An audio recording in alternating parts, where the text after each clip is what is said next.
Sejam muito bem-vindos a mais um episódio do Rizomed Conecta. Eu sou Alexandre Martinelli e aqui nós falamos de histórias de pessoas, histórias de empresas, histórias que conectam e transformam. Meu convidado de hoje é Fernando Saba. Ele é de São Paulo e ele gosta de fazer aniversário. Ele já me contou que é esse mês que ele faz 58 anos. Ele é formado em Educação Física, Artes Cênicas e Mentoria Corporativa. Ele é casado com a Mariana, pai da Luísa, de 22 anos, e do Gabriel, de 13 anos. Seja muito bem-vindo, Fernando. Meu amigo, obrigado. Doutor Alexandre. É isso. Então, acho que antes, né, de iniciar o nosso papo, vale uma prévia da nossa história, né, de amizade. Já nos conhecemos há 40 anos, fiquei até assustado na hora que eu lembrei disso, né? Nós fizemos colégio juntos. Exatamente. E naquela época eu não era Alexandre e você não era o Fernando, né? Eu sei que você era o alemão. E eu sei que você era o Hulk. Mas é até para o pessoal entender, né? Por que eu era alemão, porque eu tinha cabelo, né? Obrigado. Você também. Eu tinha um pouquinho na época. Já era pouquinho. Tinha cabelo, era mais pro loiro, e aí colou o alemão.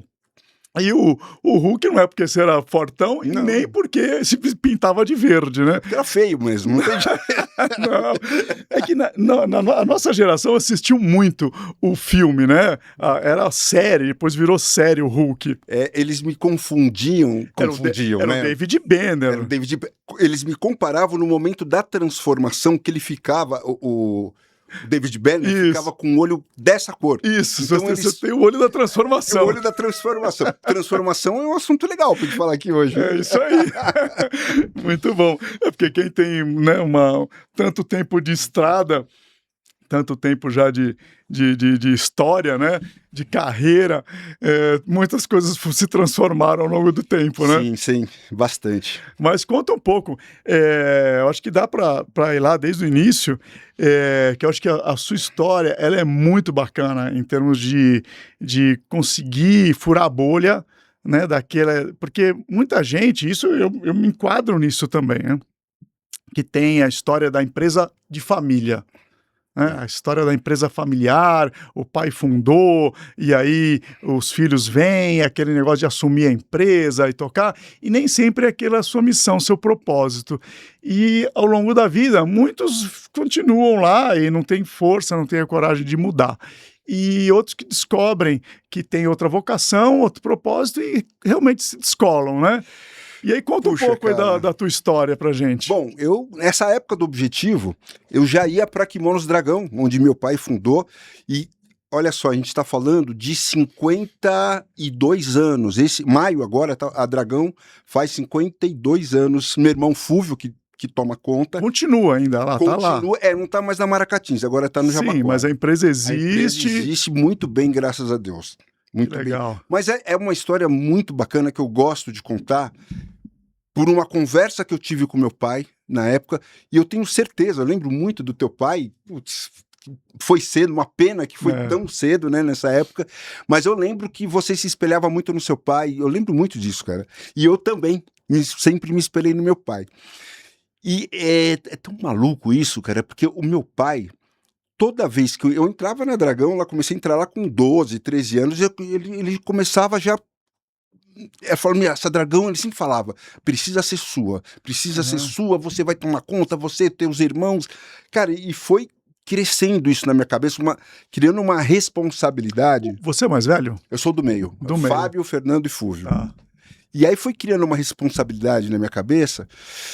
E essa responsabilidade veio martelando. Eu falei, putz, será que é isso que eu quero? Será que é isso que eu quero? E aí eu me formei em Educação Física e conseguia conciliar. Aí eu descobri artes cênicas, cara. Eu falei, putz, isso aqui é legal. E eu nunca quis ser o ator da Globo, o ator... Não, eu queria trabalhar com teatro, porque já vi uma coisa, talvez a gente fale mais tarde, que eu queria ver mudança nas pessoas. Eu queria que as pessoas mudassem. Sabia que o ser humano, eles são opostos, mas eles são complementares. É a tal da empatia. E a gente tem que sacar isso e as pessoas têm que acreditar nesse complemento que o ser humano não precisa ser igual. Não precisa ser igual, mas eles têm que ser complementares. É assim, a base das aulas de teatro que eu dou, dos cursos, da mentoria. Mas aí, voltando lá pro meu pai, falei, putz, eu quero trabalhar com teatro. Preciso conversar com meu pai. Beleza. E todo dia lá na Dragão, meu pai me chamava para um café. Todo dia no final da tarde e tal. Aí a gente almoçou, foi para Dragão, eu falei, pai, posso te convidar para um café? Ele falou assim, como assim? Você? Posso te convidar? Cara, eu falei, meu... Aí a gente foi andando na rua, lá na Maracatins, né? Uhum. Aí eu falei, pai, preciso te falar uma coisa. Ele parou. Falou, fala, filho. Aí caiu o suorzinho assim na testa, sabe? Comecei a sentir o suor, falei, ai, meu Deus do céu, né?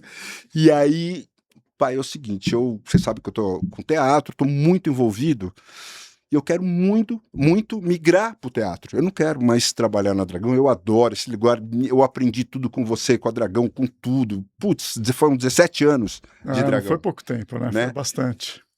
Aí ele parou, me olhou, ele falou assim, cara, ficou até emocionado, segue a sua vida, filho. Porra, cara. Aí... Ele não tentou te mudar a sua opinião. Zero, não perguntou, é isso que você quer? Não, ele falou, é isso que você quer. Ele falou, e é isso que você quer? Aí eu falei, Ele falou, vambora, segue sua vida. Que bacana, hein? Que legal. Que bacana, porque normalmente a tendência é o contrário, né? De querer segurar, de querer, nossa, aquele legado. E isso tem... A gente está falando de quanto tempo atrás? Puta, isso foi, acho que no final de 90, mais ou menos, 98, acho que até antes um pouquinho. Então, e isso na época, e para o teatro, e para artes cênicas, existia muito tabu, né, em termos de, até para uma família que vinha de empreendedorismo, né, já tinha um caminho, e aí você ir para não é só sair da empresa, é ir para uma profissão que preconceituosa. Que não é daquelas tradicionais, né? Não é você dentista, você médico, você advogado, né? Engenheiro. Não, você ir para a arte artística. E que tinha realmente muito preconceito. E essa época era muito maluco, que tinha muito...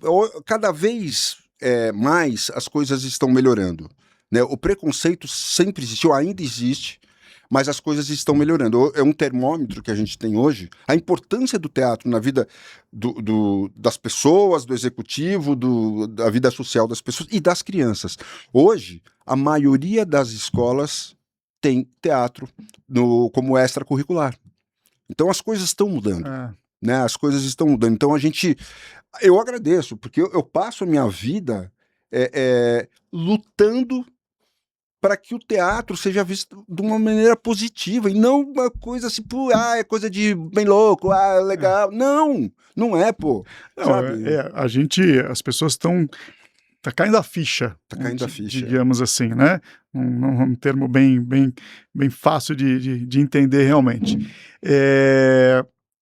Porque nós estamos vivendo a era da comunicação. E quem não consegue se comunicar, se posicionar, está ficando para trás. Exatamente. Então a comunicação virou a base de sustentação dos negócios, das grandes empresas. A gente vê os grandes bilionários hoje do mundo, não estou dizendo do Brasil, do mundo, mas no Brasil existem vários exemplos também, que dedicam boa parte do tempo para se comunicar, para estar à frente, estar nas redes sociais, tá falando como porta-voz, como embaixador do próprio negócio. E para isso precisa desenvolver essa habilidade da comunicação, né? Então, colocar isso da maneira correta e trazer essa informação ainda mais para o público, acho que tem um caminho gigantesco agora, né, para a carreira daqui para frente. Puxa, é muito legal isso que você está falando, alemão. Meu amigo alemão. Sim, vamos lá. Eu vou tirar o doutor aqui. Por favor. Desculpe, eu vou tirar, mas é alemão. E eu sou o Hulk, não tem como fugir disso, não é? Sem dúvida. Mas olha só, falando de comunicação, puxa, eu vou ter que puxar a sardinha pro teatro, né, alemão? Hoje, nos treinamentos corporativos, existe uma pesquisa que, quando você se comunica, 7% está na sua fala, no teu conteúdo, que tem que saber, lógico, não tem nem a menor dúvida. 38% está no tom de voz, que é uma técnica no teatro chamada curvas melódicas. A maneira que você fala uma frase mais lenta, outra mais rápida, e aí você vai brincando, e isso chama muita atenção. 7% da fala, 38% do tom e 55% gestos e corpo. Uau, hein? Comunicação corporal. Sem dúvida. E o teatro é comunicação corporal pura. Você sabe que, só para dar um exemplo, um dos primeiros exercícios que eu fiz uma cena, na hora que eu fui começar a cena, o diretor falou assim, só que não é para falar.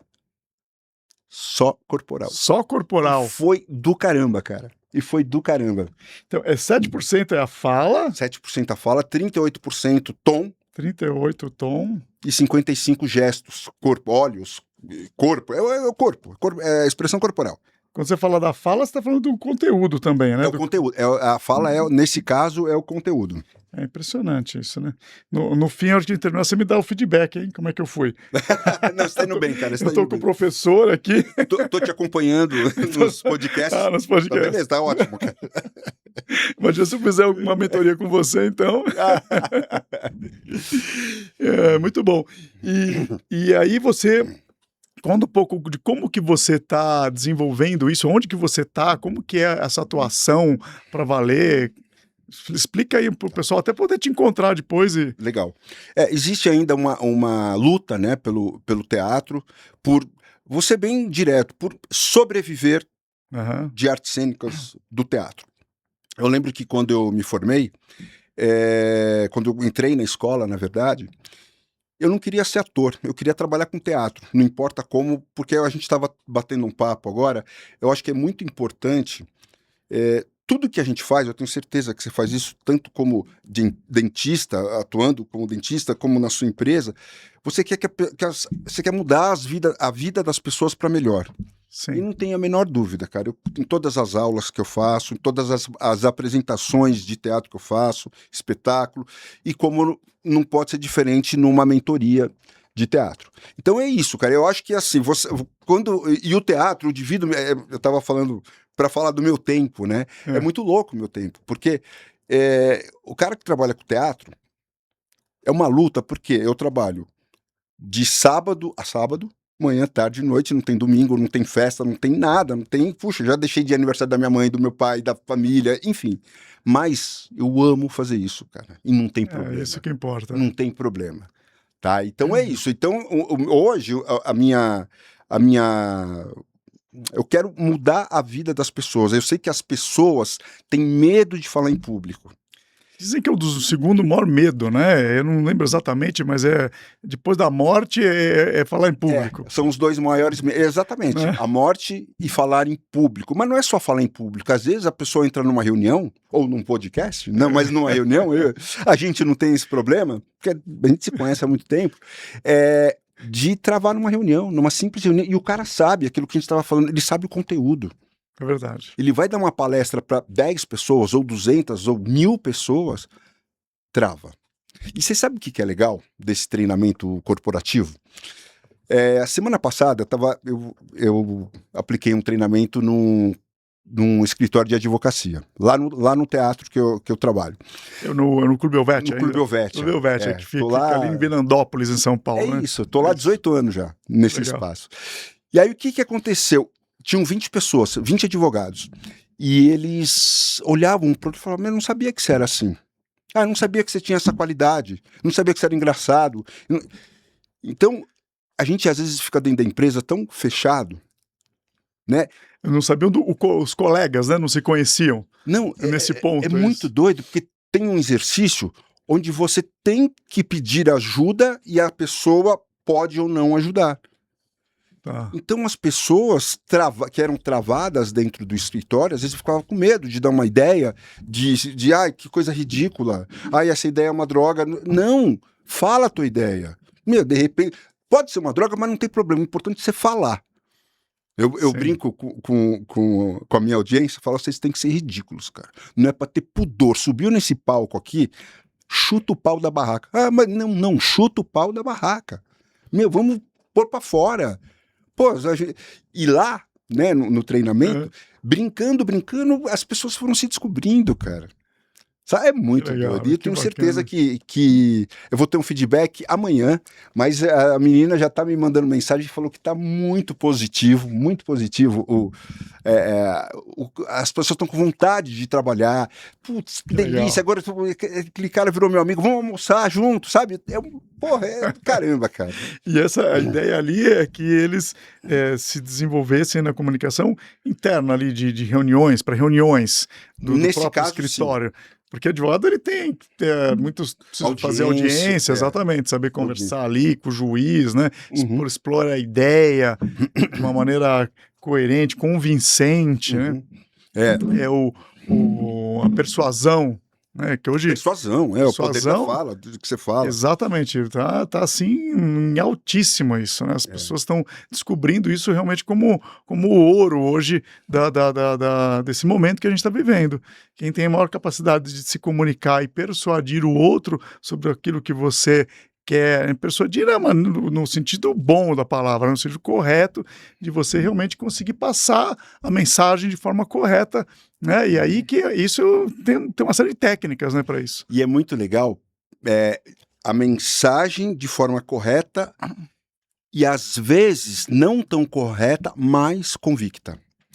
Entendeu? Por exemplo, eu vou dar um exemplo legal que vocês vão entender. O ator tem um branco em cena. Se ele colocar a mão na cabeça, esqueci, fazer cara de ferrou. A plateia o cara vai denunciar o erro. Entendi. Então tem técnicas. Esqueceu a fala, né? Esqueceu a fala, acontece, já aconteceu comigo também, aí de novo caiu outro sorzinho aqui na testa. Né? Então, é a convicção, porque eu falo, né, os atores, eles vão errar. Pô, você faz uma temporada de 24, 36 apresentações, pô, vai ter uma apresentação lá que vai sair um errinho, mas ninguém vai perceber, porque tem que ter convicção. Vai errar? Vai. Não tem problema. Tem que saber lidar com erro. Nós tínhamos uma preocupação realmente, acho que esse negócio de falar em público, da questão realmente de você, às vezes não é nem esquecer a fala, às vezes você dá uma gaguejada realmente, dá uma palavra mais difícil, dá aquela trupicada, digamos assim, né? E às vezes as pessoas se preocupavam demais com isso. E eu acho que foi um outro ganho que veio da internet, né, das redes sociais, a gente poder estar fazendo vídeos, poder estar se comunicando ali, de exercer isso com mais regularidade. Sim. E a gente está vivendo hoje esse momento, né, que realmente tem muito mais audiência aquele vídeo e aquela fala que traz a naturalidade e o erro faz parte da naturalidade, né? Exatamente. Então, é isso, cara. É isso aí. É o natural, o orgânico, tem que fluir. Muito legal. Exatamente, é muito legal. E sabe que eu destravei os meus vídeos para valer, porque eu também tinha muita trava de conseguir falar, me soltar da maneira como está acontecendo este ano. Foi agora, 2026, que a coisa veio para valer. Eu venho fazendo essas mentorias, né, que traz um conhecimento sobre isso e colocando a gente de uma forma intencional para realmente executar. E é difícil porque você fica na sua rotina do dia a dia, quando você vê, passou o dia seguinte, passou a semana e você não fez. Porque fica esperando o momento ideal, o cenário ideal, a roupa ideal para eu conseguir falar e não acontece nunca. Exatamente. E aí nós fizemos uma viagem, eu e a Paula, esse ano, agora, recente. Porque eu vinha fazendo uma coisa ou outra esporádica, mas aí ficava um gap gigante até o próximo. Não pode, né? Você precisa ter a regularidade. E aí, na viagem eu me obriguei, eu falei, agora que eu não vou estar na rotina, eu preciso fazer um por dia na viagem. Os vídeos ficaram ótimos, aí, cara. Eu vi, ficaram ótimos, cara, é verdade. Destravei tudo lá na viagem. E aí o desafio foi fazer na volta, porque ia voltar à rotina. Então, tenho montado os scripts e gravados aos finais de semana.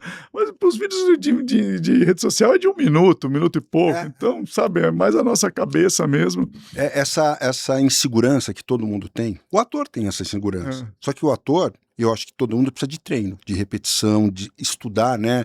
Por É exemplo, isso. o texto, cara, quando a maior preocupação do ator, quando faz um espetáculo, é decorar o texto. Quando a maior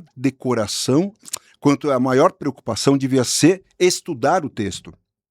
É isso aí. Para entender o que está acontecendo. Você entendendo o que está acontecendo, você não precisa dar a deixa decorada do outro ator para você falar, porque se o outro ator não dá a deixa, ferrou. Então você tem que saber o que está acontecendo, tem que estudar o texto. Sim, essa é uma dica, assim, fundamental, eu acho.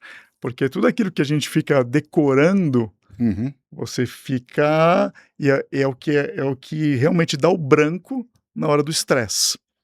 Porque você tem que lembrar o que você decorou e que você não domina o conhecimento. Quando você domina um conhecimento, você pode até dar uma escorregadinha, mas aquilo você tem realmente dentro de você como algo de conhecimento mesmo, de base. E aí acaba saindo, né? A coisa vem. Quer ver? Você falou que você era travado, né? E você era travado por insegurança, porque você é tímido ou não é tímido? O que que... Desculpa, eu tô te Não, assim, mas eu me considerava um pouco tímido, achava que não dava jeito para esse tipo de falar realmente em público, me estressava muito também realmente de... Você ficava nervoso de falar, tremedeira, suar frio, aquelas coisas todas. E que acho que aqui o bate-papo do podcast e o vídeo para a rede social, você está com pessoas muito próximas, conhecidas, te dá uma segurança maior, e o vídeo você está, às vezes, sozinho, né, no local mais tranquilo. Então, eu acho que quebra um pouco isso, do que você está numa palestra com um monte de gente ao vivo. Isso é uma outra barreira que eu ainda não ultrapassei. Não, é legal não isso. ultrapassei, mas quero chegar lá. Mas eu me considerava realmente. Mas eu via a rede social no passado, até 2, 3 anos atrás, como algo, sei lá, que não era para mim, que eu não queria ficar aparecendo ali, ficar me expondo. Não tem como fugir. Entendeu? Isso. Aí eu fui entendendo que realmente é por ali que as coisas vão acontecer de verdade, né? Ali é a nova televisão, é onde as pessoas estão a maior parte do tempo, é por ali que a gente realmente tem que se posicionar. E aí foi, primeiro, uma fase de entendimento disso. Houve também um momento onde eu tive acesso a uma avaliação psicológica, e nessa avaliação psicológica eu conhecia a minha tipologia psicológica, que era influente, e o influente é comunicativo, que gosta de realmente conversar, se expor. E te dá até mais autoconfiança. Isso, exatamente. Agora, então, você sabe o que é legal, cara? É muito... Eu descobri isso durante esses 30 anos que eu trabalho com comunicação, né? Muita gente fala que, eu não faço teatro porque eu sou tímido. Eu não falo na rede social, no celular, porque eu sou tímido, eu não faço isso porque eu sou tímido, eu não faço isso porque eu sou... Tá bom, então vamos combinar uma coisa. Você é tímido e pronto, e você vai continuar sendo tímido sempre. Não tem problema, não tem problema. Tem que saber lidar com isso. Sim. Né? Pô, a gente veio bater um papo, você pegou uma prévia, você tem que, né? Você pegou uma prévia, você estudou, pô, você sabe, já falou o nome da minha família, falou o nome de... Então, quando a gente se prepara, e a gente sabe, cada um se prepara da maneira, é muito individual, né? Eu vou entrar num espetáculo, eu tenho minha maneira, o outro ator tem uma maneira, e tudo bem, não tem problema. Mas as pessoas tímidas, elas podem ser menos tímidas, mas não tem problema ser tímido, sabe? Medo, não tem que saber lidar com isso. Você acha que o treino pode vencer o medo? Pra caramba, tenho 100% de certeza, cara. Porque você, dentro lá dos seus mentorados ou alunos, eu não sei como você chama, você tem uma ideia assim, de percentual, quantos são tímidos e destravam? A maioria. A grande maioria. Eu vou te dar um exemplo que aconteceu num treinamento meu que foi muito legal. Legal no final, tá? No começo foi duro. as pessoas chegaram lá no teatro. O Teatro Helvetia, não sei, você já chegou aí lá? Sim. As meninas eram pequenininhas, você tinha É verdade, uma peça infantil. Ai, que legal, cara. E o teatro tem 46 pessoas, eu sentei, era uma empresa de escola, tinha professores, coordenadores, diretores, enfim. E aí eu pedi para todo mundo subir no palco. Uma moça, não vou falar o nome, ela ficou na plateia, todo mundo no palco, ela assim. Eu falei, vamos subir? Ela fez assim, ó, nem respondeu. Eu falei, ó, seguinte, eu vou começar o treinamento e você, a hora que você quiser, sobe no seu tempo. Aí ela não subia, eu fui lá uma hora, conversei com ela, voltei, aí uma hora eu fui lá, peguei na mão dela, subi. E aí ela fez o treinamento. Quando acabou esse treinamento, ela falou, eu quero conversar com você. Eu falei, beleza, vamos conversar, né? Falei, caramba, será que eu forcei a barra, né? Você fica preocupado, né? Ela falou, você tem alguma turma de teatro com ator amador que eu quero fazer um espetáculo? Eu falei, tenho. E ela fez um espetáculo comigo. Cara. Olha, que legal. Não é delícia essa história? Meu, cara? Que legal. Né? Então, puxa, cara, é transformador. Evolução. É isso, cara.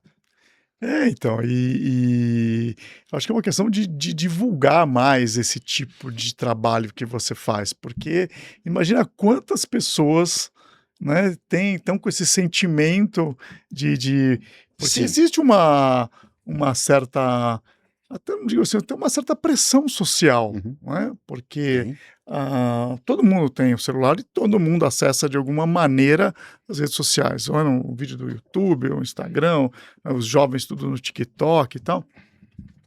E a gente vê pessoas que a gente nunca viu na vida, ou até pessoas conhecidas ali se posicionando, falando, e as pessoas ficam assim, poxa, mas eu também precisava estar lá, eu gostaria de me expressar, mas não, trava, né, com esse medo.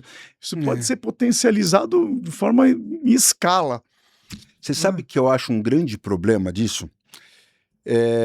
As pessoas hoje estão com medo de falar porque talvez, né, as empresas, quando eu falo empresa eu falo tudo, tá? Eu falo escola, tudo que você pode imaginar que tem gestão. Eu não sei se hoje os líderes, que se chamam líderes, são muito cruéis. Eu acho que tem que ser cobrado, a gente sabe, não é? Eu acho que a cobrança vem e tal. Mas, às vezes, cria-se um medo das pessoas se posicionar. Entendeu? Isso é um baita obstáculo para mim. Mas será que, porque eu acho que no início, quando as redes sociais chegaram, e isso foi para mim, comigo aconteceu isso, né? As pessoas usavam de forma para coisas muito aleatórias, coisas que não tinham um objetivo específico, e ficou, de uma certa forma, um pouco banalizada a exposição. Né? Com o desenvolvimento, o passar do tempo e o entendimento e a importância de você se posicionar realmente, que é diferente de você ficar postando dancinha, a não ser que a sua vida esteja ligada para isso, né?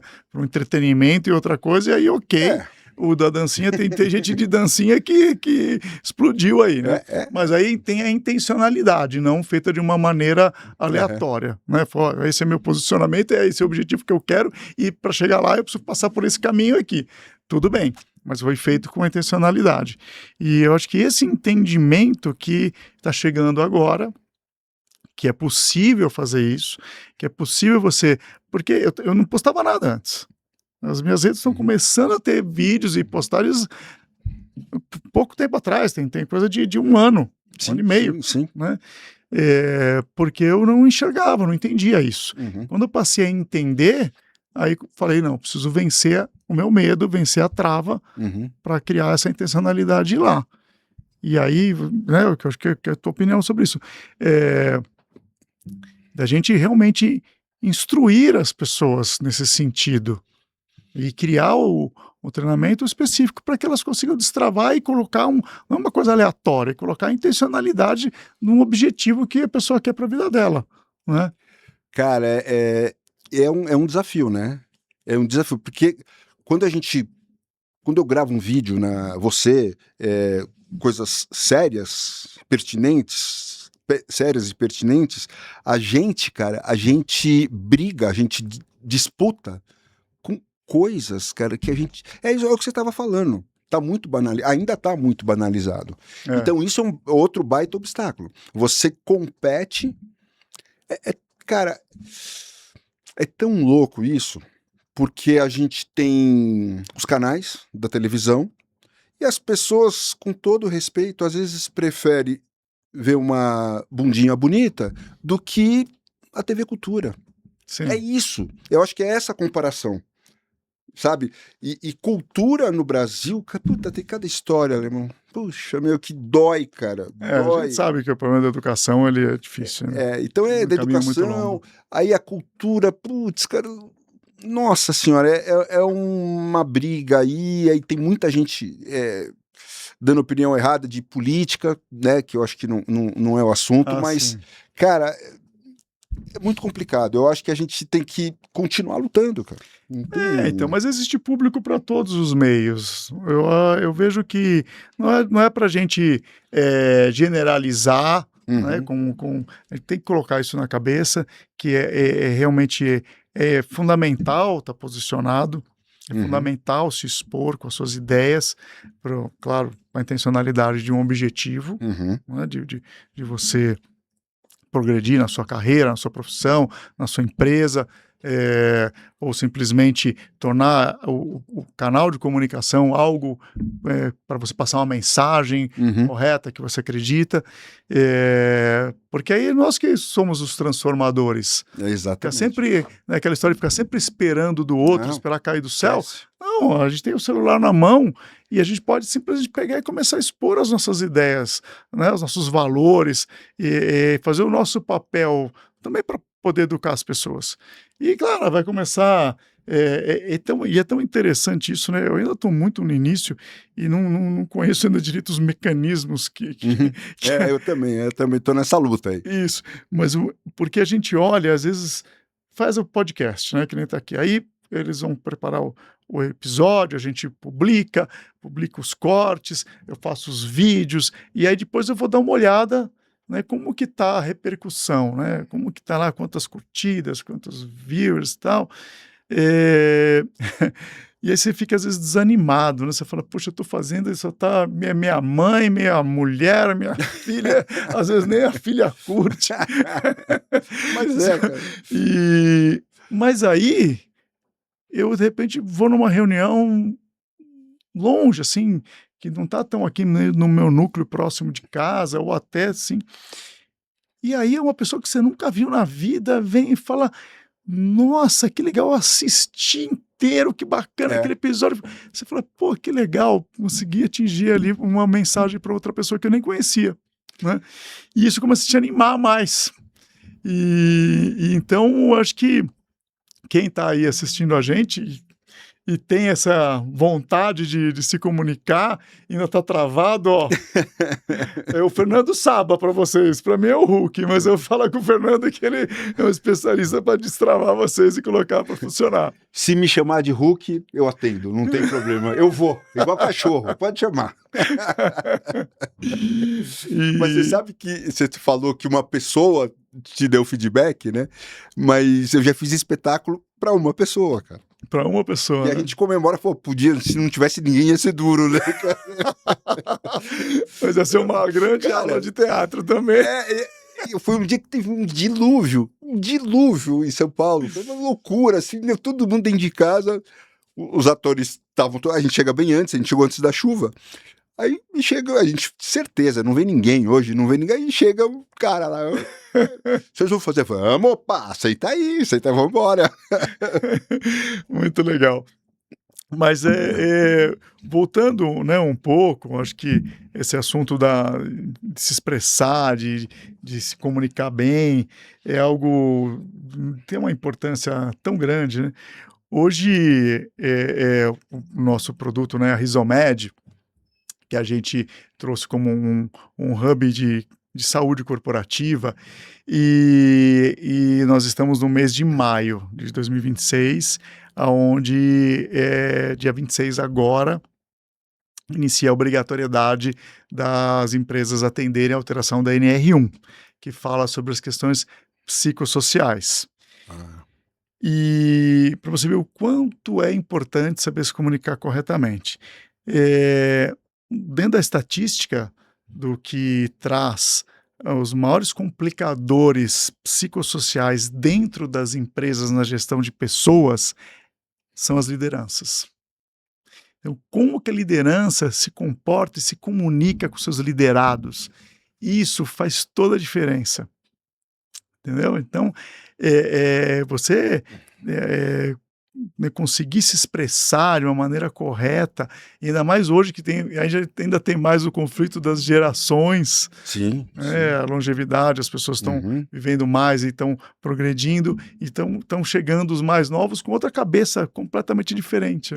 Né? Hoje, o que eu vejo, né, nos treinamentos, putz, é duro, porque você não consegue mudar isso num treinamento de 3 horas, né? Às vezes você vê líderes extremamente arrogantes, que já acho que não sei nem se tem que chamar de líder, né? Chefe, será? Eu acho que não, né? Porque mas assim não tem o menor tato, sensibilidade com o colaborador. Isso Sim. da mesma empresa, hein? E o colaborador da mesma empresa. Ah, sim, sim. Então, isso. Se a empresa contrata um líder, que muitas vezes é um dos maiores cargos que tem na empresa, isso é uma coisa também a ser batalhada. Você tem que falar, o que é liderança? O que é liderança? Né? A empresa pergunta, o que é liderança? Pô, o que é liderança, cara? Cara, você vai falar para os teus funcionários correrem 100 metros? Vai junto. Vai, acompanha. Vai lá, acompanha. Muitas coisas, cara, que eu acho que o líder ele tem que estar presente, não é só mandar. Né? Eu acho que o relacionamento, mas isso é relacionamento de empresa, cara, que isso influencia no cara, e aí volta naquele papo do cara ser travado. O cara, poxa, se eu falar, o meu chefe vai brigar comigo, porque pode ser que minha ideia seja uma droga.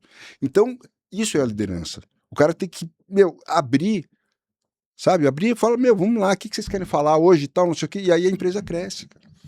Isso, é o líder saber passar todas as diretrizes que ele entende para que aquela pessoa possa realmente desenvolver melhor o trabalho dela e poder desenvolver o liderado, poder trazer as ideias, né? E aí ele enxergar a possibilidade até dele poder crescer dentro do negócio, né? E aí só vai saber isso se ele tiver conhecimento e capacidade de comunicar. É a comunicação. Então, você está em todas as áreas, a né? comunicação, cara, é o que a gente estava falando no começo. No começo eu acho que a gente falou muita coisa importante, né? Mas é aquilo,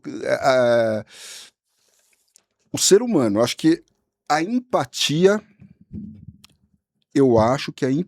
tenho certeza que a empatia hoje ela tem que estar presente nas empresas. É aquilo que a gente estava falando no começo. Os seres humanos são opostos. Eles têm que ser complementares. Se não, cara. E você acha que empatia dá para treinar igual se comunicar, ou já vem nato da pessoa? Os dois. Eu acho que dá para treinar, sim. Porque se você condiciona, é a mesma coisa que o pai condicionar o filho a educar o filho. É condicionar. O cara entra num ambiente que não tem empatia, entra num ambiente que ele vê todo mundo sorrindo para todo mundo, ou você precisa de alguma coisa, e aí como que funciona? Eu acho que isso pode mudar muita coisa. Eu trabalhei em Ribeirão Preto 3 anos numa academia, eu era gerente de relacionamentos. Já estava envolvido com as pessoas, sempre envolvido com as pessoas, né? E eu lembro que teve um aluno que foi fazer um aparelho de costas e se machucou. Aí ele foi para casa dele e tal. No dia seguinte eu liguei para ele e falei, e aí, como tá a sua dor nas costas? Ele falou, o quê? Como assim? Como foi assim?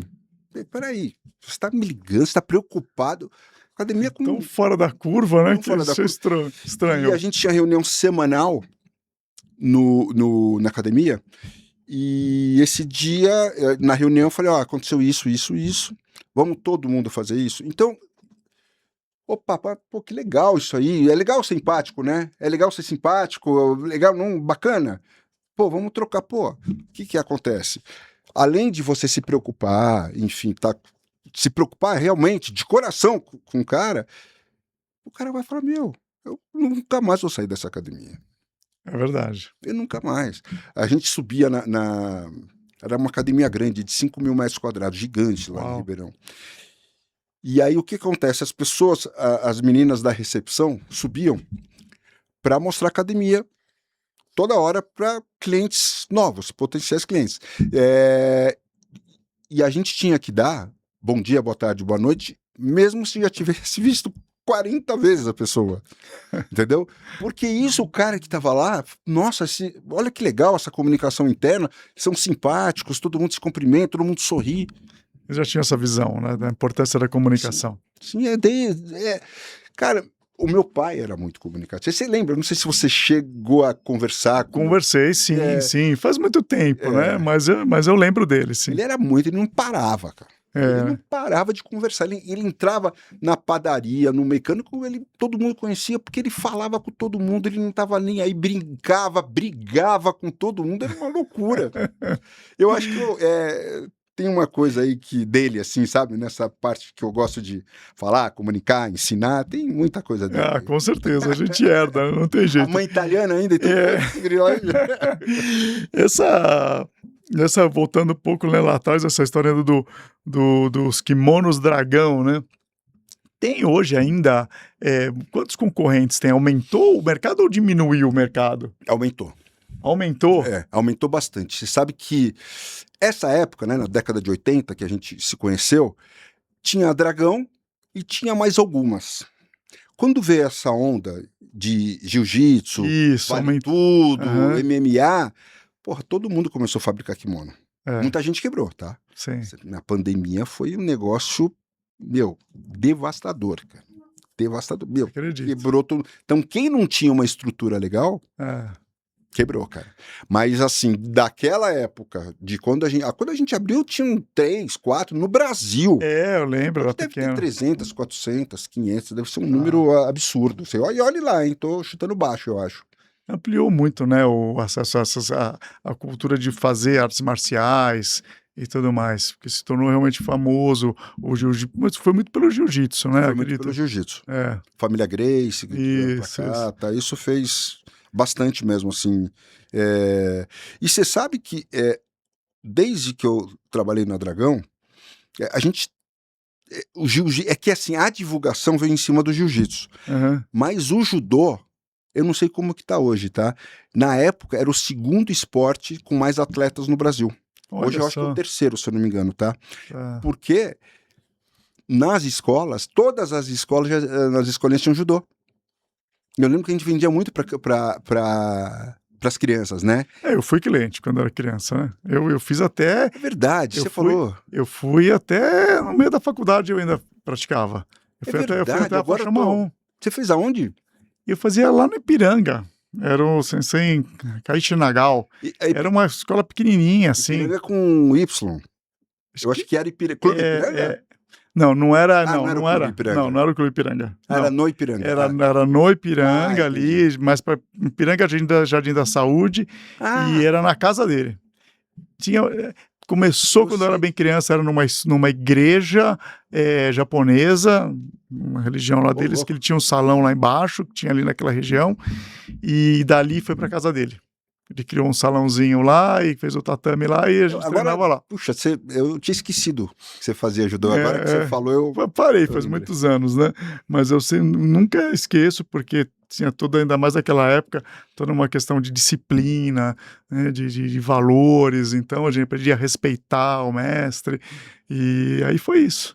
Disciplina é outra coisa importante. O cara que quer... É o lance já da disciplina, né?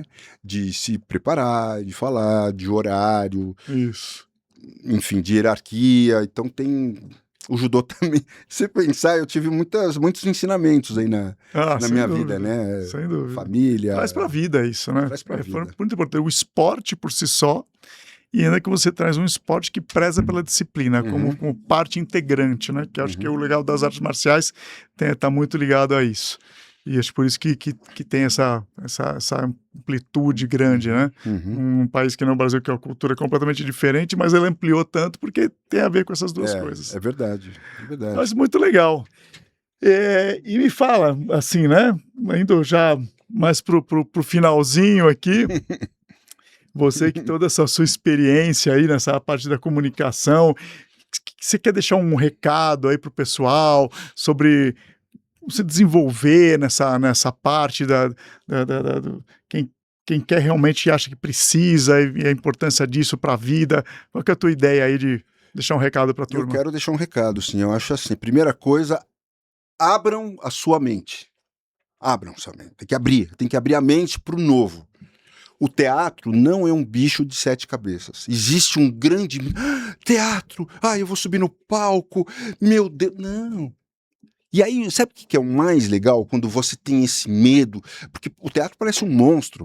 Muita gente que vai ao teatro fica tão admirado, e é legal ficar admirado. Existe trabalho, existe muita coisa por trás do que você vê lá numa apresentação de teatro. Muita coisa.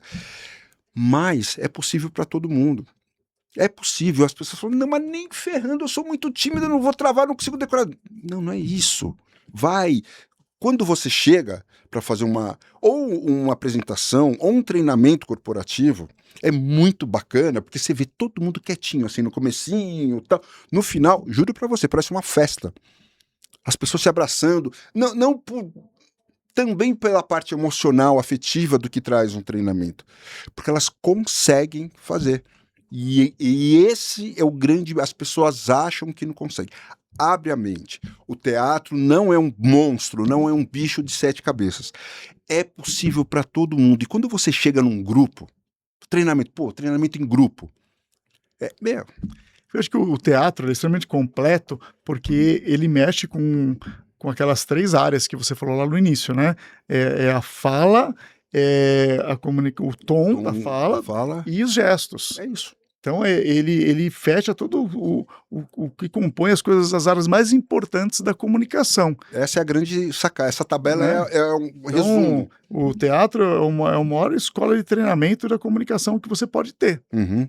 Né? É isso. E eu tô aqui com meu grande amigo Fernando Saba Ohuki, meu amigo de 40 anos, um grande mestre do teatro da comunicação. Doutor Alexandre Alemão. Foi um grande papo, adorei.